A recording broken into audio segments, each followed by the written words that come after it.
સુરતમાં સંતોકબા માનવ રત્ન એવોર્ડ 2026નું આયોજન કરવામાં આવ્યું। શ્રી રામકૃષ્ણ નોલેજ ફાઉન્ડેશન દ્વારા ભવ્ય આયોજન કરવામાં આવ્યું હતું।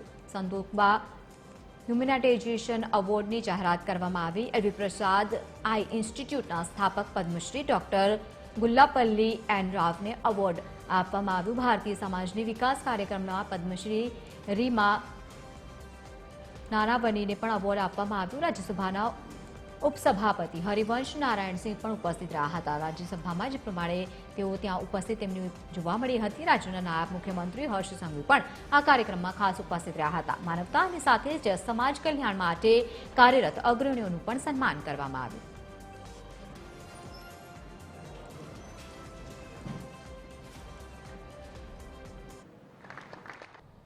કે સંતોકબા એવોર્ડ્સ થકી તમે દેશના એવા અનેક મહાનુભાવો જેમનું જીવન દેશના હજારો લાખો લોકોનું જીવન બદલવા માટેનું કારણ બન્યું હોય એવા લોકોને તમે સુરતના મહેમાન બનાવ્યા અને સંતોકબા એવોર્ડ્સ થકી એ લોકોની કામગીરીને વધારવાનું તમે જે કામ કર્યું છે તે બદલ બી હું આપનો ખૂબ ખૂબ આભાર માનું છું। બેન નાણાવટી આ કોઈ સામાન્ય વ્યક્તિત્વ નથી।